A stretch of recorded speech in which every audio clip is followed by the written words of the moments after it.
పార్టీలో కంటెస్ట్ చేయడానికి అభ్యర్థులే దొరకట్లేదు. ఇటు లోక్సభకు కావచ్చు, లేదంటే మామూలుగా మండలి మనకి ఇక్కడ అసెంబ్లీకి కావచ్చు. ఏం చెప్తారు సార్? ఈరోజు రాజ్యసభ అభ్యర్థులు ఎవరంటే జనసేన నుంచో టీడీపీ నుంచో బలమైన వాళ్ళు ఎవరైనా వెళ్తే మీకు ఫ్రీగా ఇస్తాం రాజ్యసభ సీట్లు అనే పరిస్థితిలో ఉన్నారండి. ఎందుకంటే అభ్యర్థులు లేరు, ఎవరు వస్తా ఉన్నోళ్ళు రారు. ఎక్కడో కేసినేని లాంటి వాళ్ళు పాపం చివరాఖరిలో తెలుసో తెలియకో సుమతి కాలమతి మందమతి లాగా అక్కడికి వెళ్ళిపోయి కూర్చుంటారు. అంతకు మించి మునిగిపోయే పడవలో ఎవరు ఉండాలనుకుంటారండి? సో ఖచ్చితంగా ప్రతి ఒక్కరూ ఇది మేము 151 సీట్లు గెలిచామన్న ప్రతి ఒక్కరికి ఒక్క సీటు కూడా గెలవలేదని ఎగతాళి చేసిన మా దగ్గరికి 151 సీట్లలోంచి బలమైన అభ్యర్థులు మా దగ్గరకు వస్తుంటే వారే అర్థం చేసుకోవాలి ఇంకా కూడా మన పతనం బిగిన్ అయిపోయింది, ఇక రానున్న కాలం మనకు గడ్డు కాలం అని.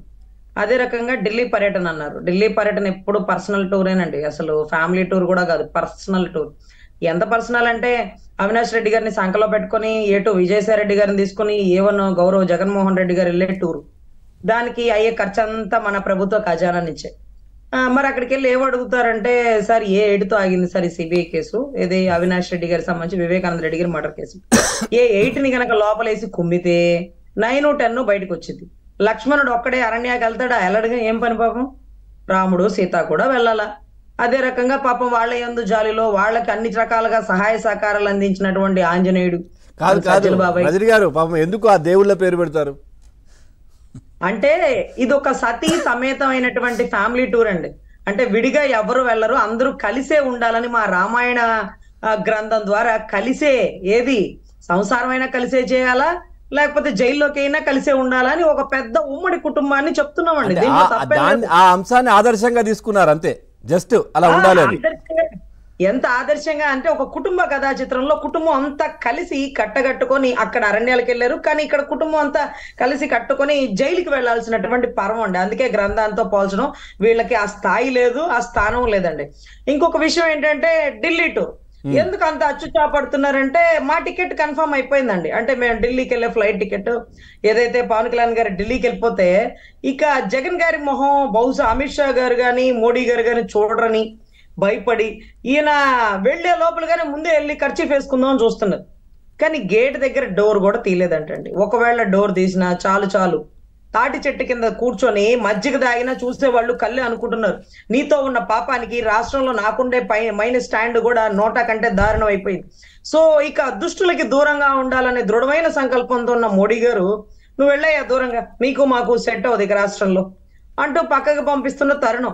సార్ అంత మాట అంటే ఎలా సార్? ఆ కేసు అక్కడతో ఆగిపోయింది సార్. 43,000 కోట్లు స్కామ్ కేసు సార్. ఇక్కడ ముద్దాయింది సార్, అక్కడ పిటిషన్ మీద పిటిషన్ సార్ అంటున్న పర్వంలో ముఖ్యమంత్రి పదవి గురించి కాదు సార్. దయచేసి జైలుకు పోయే అవకాశం ఏమన్నా ఉంటుందా, లేకుండా ఉండే అవకాశం ఏమన్నా ఉంటుందా చెప్పండి చాలు అనే ఒక దిగజారుడు పర్వానికి వెళ్ళిపోయారండి. ఇంకొకటి ఏంటంటే, షర్మిలమ్మ ఏదైతే గౌరవ్ జగన్ గారు చూసుకుందాం ఢిల్లీలోనే అని ఒక మాట వినపడుతుందండి. ఏం చూసుకుంటారు ఢిల్లీలో? కాంగ్రెస్ పార్టీ అక్కడ దాకా వచ్చింది కానీ ఇంకా పిఎం స్థాయి దాకా రాలా. ఏదైతే ప్రధానమంత్రి స్థాయికే వస్తే తప్ప జగన్ గారిని ఆడించలేని పరిస్థితి. సో ఎనీవే, శత్రువుకి శత్రువు మిత్రుల్లాగా ఇటు కాంగ్రెస్ శత్రువు అయిపోయింది, ఇటు బీజేపీ కూడా శత్రువు అయ్యే పరిస్థితిలో నెలకొనింది. ఎందుకంటే బీజేపీ ఎప్పుడు మాతోనే అంటున్న జనసేన కూటమిలో మేము. సో జనసేన బీజేపీ ఒక స్టాండ్ లో కలిసి ఉన్నప్పుడు టీడీపీ కలవాల్సినటువంటి ఆంతర్యం ఆగిపోయినప్పుడు ఇక 3 కలయికే మిగులుంది తప్ప బీజేపీ ఏమీ వెళ్ళి వైసీపీ స్టాండ్ లో లేకపోయిందండి. సో ఖచ్చితంగా ఇక జగన్మోహన్ రెడ్డి రజనీ గారు మీరు అందరం మేము కలిసే ఉన్నాం బీజేపీతో అని చెప్తా ఉన్నారు. జస్ట్ ప్రజల డౌట్ అంటే ఇప్పుడు ఏదైతే సీట్ల అభ్యర్థులకు సంబంధించి కావచ్చు, లేదంటే స్థానాలకు సంబంధించి కూడా టీడీపీ జనసేన కూటమికి సంబంధించి ఇక్కడ చర్చలు జరుగుతూ ఉన్నాయి. మరి ఎప్పుడు ఒకవేళ మీరు అంటున్నారు కదా అంటే బీజేపీ మాతోనే ఉందని, నెక్స్ట్ ఏంటి, ఎట్లా ఉంటుందంటారు? సార్ బీజేపీ మాతోనే ఉందంటే మేము ఎవరితో ఉన్నాం? టీడీపీతో ఉన్నాం. సో టీడీపీ జనసేన సీట్ల కేటాయింపులో బీజేపీని స్వాగతించినప్పుడు బీజేపీ ఎన్ని ఎమ్మెల్యే స్థానాలు ఇవ్వాలి, ఎన్ని ఎంపీ స్థానాలు ఇవ్వాలి, మరీ కడుపు పట్టినట్టుగా అడిగితే రాష్ట్రంలో మనకి స్టాండ్ లేదు కదా. ఏ సీట్ అయితే ఇస్తే ఆ సీట్ ని దగ్గరుండి రాష్ట్ర ప్రజలే ఓడిస్తున్న పరిస్థితి కదా. సో రాష్ట్ర ప్రజలు ఒకటి డిసైడ్ అయ్యారండి, ఒకవేళ బీజేపీని తీసుకొచ్చి బీజేపీకి గనక మీరు సీట్లు ఇస్తే టీడీపీ జనసేన ఉన్న చోట మేము ఓట్లేసి గెలిపిస్తాం కానీ బీజేపీని దగ్గరుండి ఓడిస్తాము అనే స్థాయిలో ఉన్నారు ఈ రోజు రాష్ట్ర ప్రజలు, వారు ఎదుర్కొన్న సమస్యలు. మరి అలాంటప్పుడు బీజేపీ ఎంపీ స్థానాలు కోరుకోవాలా, ఎమ్మెల్యే స్థానాలు కోరుకోవాలా, అసలు కోరుకున్న చోట గెలుపెట్లా ఉంటుంది? ఇప్పుడు వరకు ఎందుకు మైనస్ అయిందంటే వైసీపీ పక్కనే బీజేపీ ఉన్నది అనే ఒక పర్వంలో రాష్ట్ర ప్రజలందరూ చిక్కుకుపోయారండి.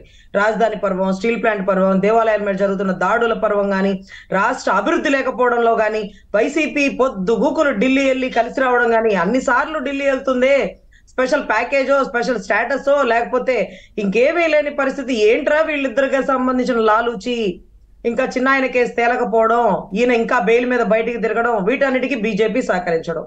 సో ఇక్కడ పొత్తు ధర్మం ప్రకారం వెళ్తున్న మూమెంట్ లో ఇక్కడ టీడీపీ బీజేపీకి ఎన్ని సీట్లు ఇవ్వాలి అనే దాని గురించి డిస్కషన్ లో తేలిపోతే ఇక ముగ్గురు కలిసి వెళ్ళడమేనండి. కానీ బీజేపీ స్టాండ్ దయచేసి ఎంపీ సీట్ల మీద ఏమన్నా కాన్సన్ట్రేట్ చేస్తే బెటర్ ఏమో కానీ ఎమ్మెల్యే సీట్ల మీద రాష్ట్ర ప్రజలు కొంచెం వ్యతిరేకతతో ఉన్నారు కాబట్టి అనవసరంగా సీటు తీసుకోవడం ఎందుకు, అంటే అడుసు తొక్కనేలా కాలు కడగనేలా అన్నట్టుగా సీటు తీసుకోవడం ఎందుకు, ఓడిపోవడం ఎందుకు అనే పర్వం నడుస్తుంది.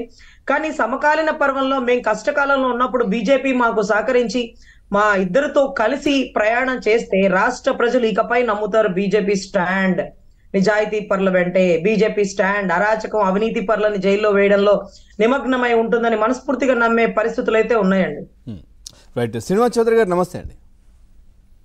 పవన్ గారు నమస్కారం. చౌదరి గారు, సేమ్ వీటి గురించి ఏం చెప్తారు? ఇప్పుడు మీ పార్టీ అధినేత, జనసేన అధినేత కూడా 2 రోజుల్లో ఇటు మీటింగ్ కూడా నడవబోతుంది.